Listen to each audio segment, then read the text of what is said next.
Of course Justin Trudeau cares. Like, I mean, first of all, just as a personal thing, of course, he's, oh man. I mean, he's just a super vain little petty tyrant, of course. He's a narcissist. Yeah, a complete narcissist. But the fact that like Canada all the time loves the image that it's just this, you know, middle power, do-gooder, we're the world's, you know, peace-loving peacekeepers, even though Canadian Canadian peacekeeping efforts have steadily declined over the past decades, and we're at an all-time low of actual doing real peacekeeping. But we love that image of all the great work we do with the UN peacekeeping and all of that.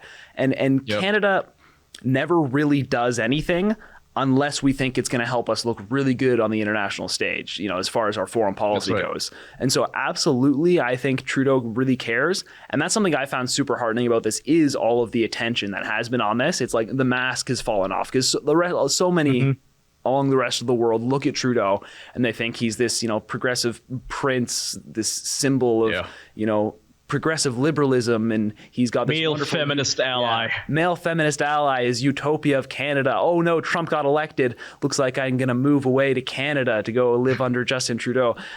He's really just a petty tyrant is really the best way you can put it. And the whole mask is finally slipped off. I mean, we've been saying this forever. Like, guys, look at the stuff he's saying. Look at him. Ezra wrote a book called The Libranos talking about how corrupt Justin Trudeau's Liberal Party is.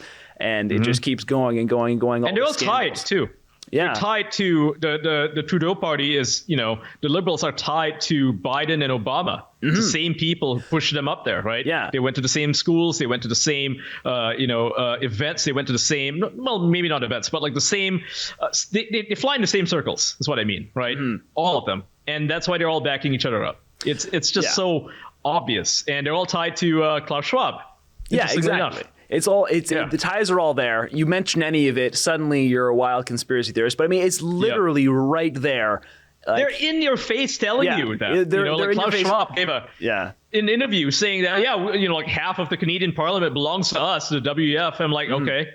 Yeah, and cool. I feel like with all of that, it's like they're just like almost hiding in plain sight, where it's like, you know, if the World Economic Forum can come out and say, 2030, you'll own nothing and you'll be happy, then it's like, see, guys, it's not a conspiracy theory. They just, you know, they really want what's best for you. So they're going to, you know, go full globalist and take everything and one world communist government. But that's not really what it is. Right. They're just, trying to make the world a better place. And this is what they say. So I don't know. It just, I think they're bad people. Yeah.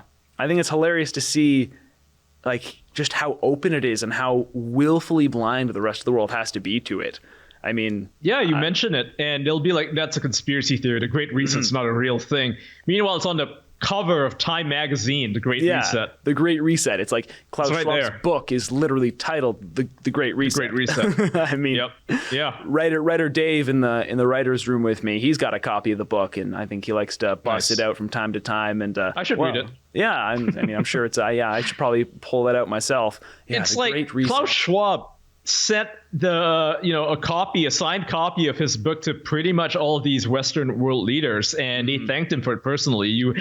Very recently, Mark Rutte in the Netherlands, he was called out by a member of parliament for basically aligning with Klaus Schwab. The guy was like, so you're pretty close to Klaus Schwab, you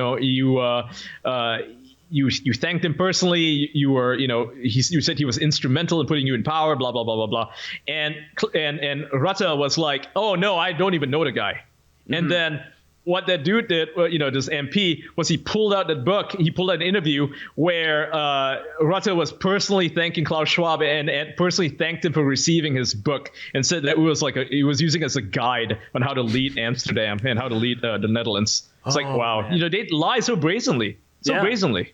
Yeah, such brazen. And I mean, talking about all of that as well, that just brings to my mind also Chrystia Freeland, the Deputy Prime Minister of Canada, and the Finance Minister, who is Trudeau's right-hand woman in literally everything. She runs more of the show than he does.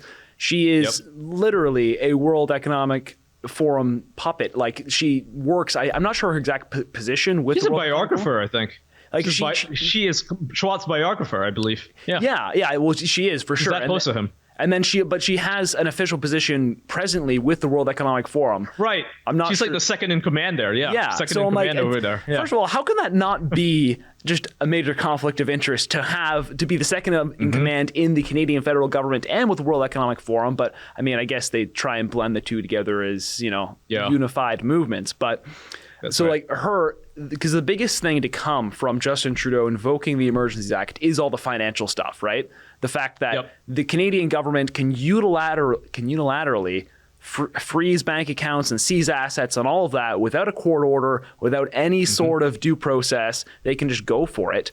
And it's sort of, I mean, it's nice to see so many people kind of waking up to the fact that, yeah, guys, all of these processes are in place for the government to completely control you through your finances. And maybe we need to think of ways to prevent that from ever being possible. Digital ID. Yeah, they want to do it all over the world. I mean, they're doing it. Many countries already have it. And they're following China's model, but instead of having a Chinese world government, which would be a bad thing, obviously, they want their own version of it, which is just follows the same China template. It's awful. Exactly. And like we're seeing it in real time in Canada with the freezing of bank accounts and seizing assets and all that for people who like and the vaccine passports. Yeah, the vaccine passports for people who've donated. It's a digital ID. Yeah, they even admit exactly. That. In France, they admitted it. They were like, vaccine passport's basically a digital ID. It's a way for us to clamp down on your movements. So you can't just decide to go somewhere. We'll know where you're going. Oh, hey guys, thanks for watching. That's a clip from our Rebel News daily live stream where we talk about the news of the day in an unscripted and interactive way. It's co-hosted at noon Eastern or 10 Mountain Standard Time by me on Monday, Tuesdays, and Thursdays. And on Wednesdays and Fridays, we've got rotating co-hosting happening from some of our other on-air talent. So good news, there's something for everybody. We broadcast on YouTube. But if you want the full uncensored version, you're going to have to find us on Rumble, Super U, and Odyssey. And be sure to sign up for our rebelnews.com emails so that you never miss us when we go live.